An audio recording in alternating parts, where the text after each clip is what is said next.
গল্প হচ্ছে আমাদের চারপাশে ঘুরে বেড়ায় আর কি। সো আমরা এগুলোকে জাস্ট অবজার্ভ করার মাধ্যমে ধরেন একটার সাথে আরেকটা ডট মিলিয়ে একটা সিনেমেটিক গল্প বানানো যেতে পারে। সো এখানের গল্পগুলো আসলে আমার নিজের চোখে দেখায়।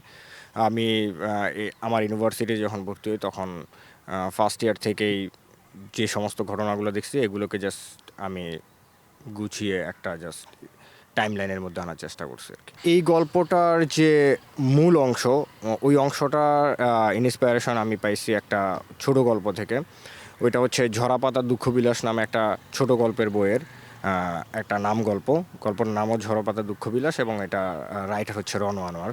সো আমার হলের ছোট ভাই। আমাদের আসলে এই ইউনিভার্সিটিটার সাথে অন্য কোনো ইউনিভার্সিটি সরাসরি কোনো সংযোগ নেই।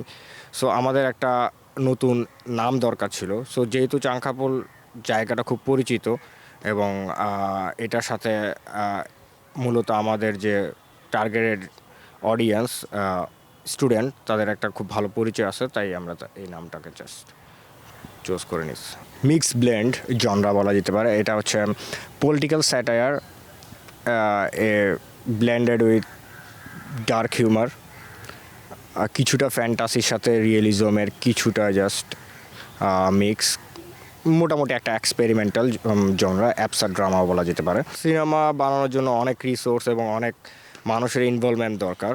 সো সময় সুযোগ মতো ওই যেগুলো ম্যানেজ করাটা আসলে সব সময় জাস্ট একটা মানুষের হাতে থাকে না আর কি।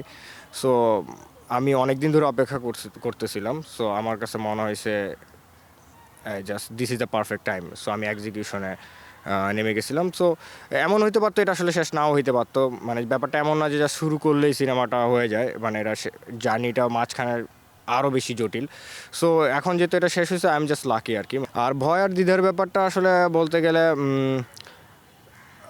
কিছুটা সংকোচ ছিল। জাস্ট এটা আসলে আমার ব্যক্তিগত ভয় বা দ্বিধার কারণে না, কারণ এটা যেহেতু একটা টিম ওয়ার্ক।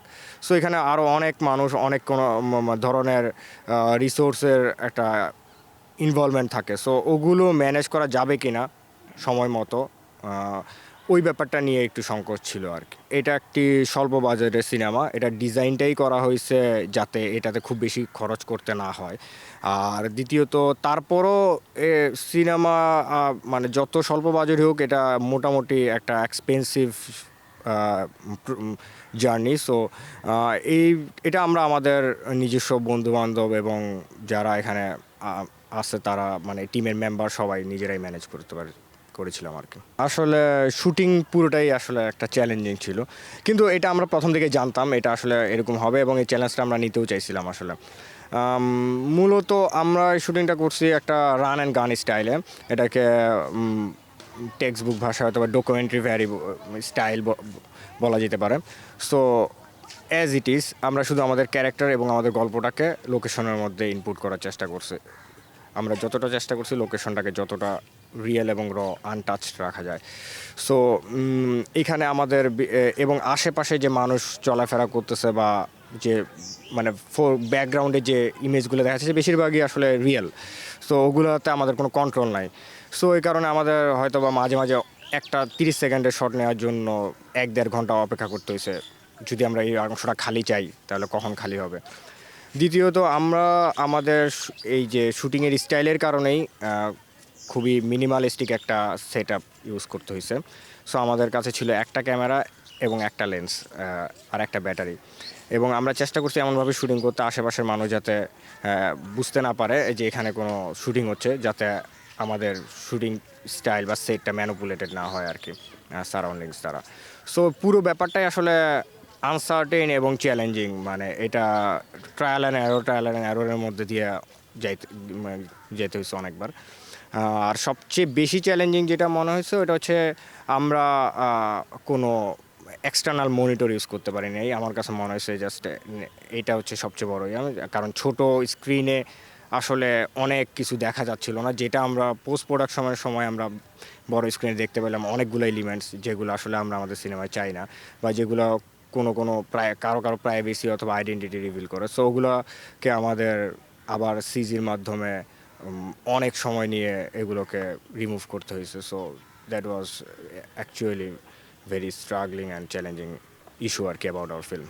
অনুভূতি বেশ ভালো, কারণ এইটা আসলে একটা খুব ভালো মাইল ফলক, আর আমরা পরবর্তীতে আমাদের জার্নিটাকে আরও অনেক সহজ করে দিবে এই অ্যাওয়ার্ডটা।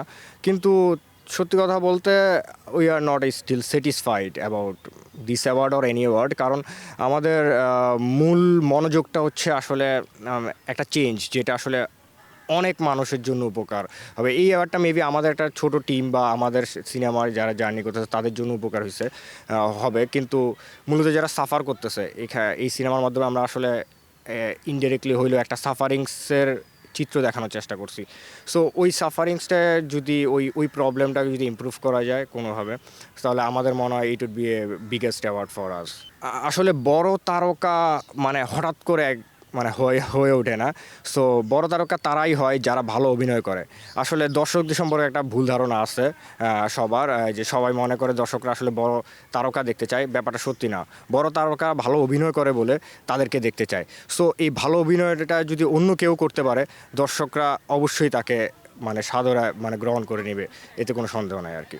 সো আমরা চেষ্টা করছি আমাদের এইখানে যে অ্যাক্টিংয়ে যে পারফরমেন্সটা, এটার মধ্যে নতুনত্ব আনার, এটার স্টাইলটাকে কিছুটা চেঞ্জ করার, ডিরেকশন এবং ম্যাথড অ্যাক্টিং এবং ওদের কিছু কিছু সময় জাস্ট উইদাউট এনি প্রিপারেশন কোনো কিছু ডেলিভারি দেওয়া, এই সব কিছুকে ব্লেন্ড করে আমরা একটা এক্সপেরিমেন্টাল পারফরমেন্সের স্টাইল রেডি করার চেষ্টা করছি। আমার মনে হয় এখানে আমাদের যে পারফর্মাররা আছেন তারা তাদের বেস্টটা মানে দেওয়ার চেষ্টা করছেন, এবং এখন পর্যন্ত যতজন মানুষ, ক্রিটিক, দর্শকরা দেখছে, তারা এটাকে আসলে অ্যাকসেপ্ট করে নিছে।